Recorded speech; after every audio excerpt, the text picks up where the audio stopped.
Wagwan Jamaica, long time we not talk. Jamaica has had a rough year. The pandemic won't go away, more than 2,000 dead, and people are still refusing to get vaccinated. Not to mention criminals having a field day, even with military-style policing everywhere. Yet, we continue to major in the minor. What people choose to wear or not wear is a problem because some arbitrary person decided it's inappropriate. Can you imagine? In the year of Beyonce 2021, a woman can't wear a sleeveless top to conduct business in a government building in Jamaica without being reprimanded or sometimes denied service? In a tropical country, we still have a problem with this? In 2021, una still a post up sign but no sleeveless, no miniskirt, no low cut, no see-through. Why do you care? If someone is there to do business, what does their attire have to do with anything?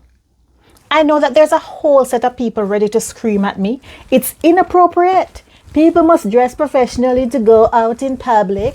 Rules are rules. Who decides what's appropriate or professional? Don't you realize that these rules are just the opinion of someone who couldn't wear what you did, even if they slipped and fell in a barrel of Botox?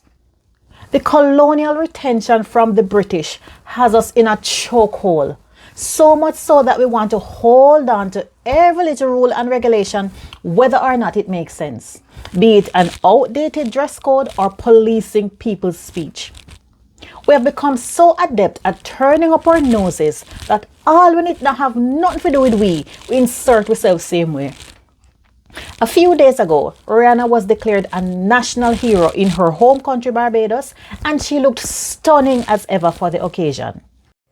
But legendary broadcaster Faye Ellington criticized the singer's style as inappropriate, and she was quoted in the Star as saying, quote, "All her boobs were just jumping up and down in the frock," unquote. Now, I have a great deal of respect for Auntie Faye, but this is one time when Jamaica should have minded her own business.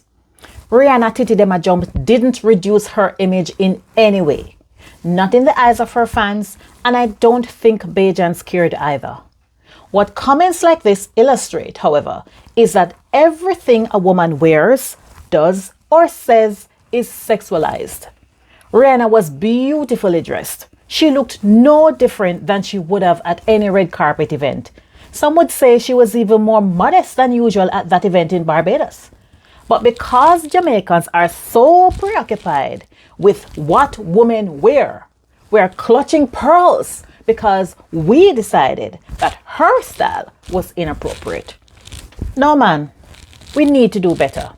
I promise life will be less stressed if we focus on what really matters, like getting out of this pandemic, and learn to ignore my sleeveless shoulders and Rihanna's nipples. One love.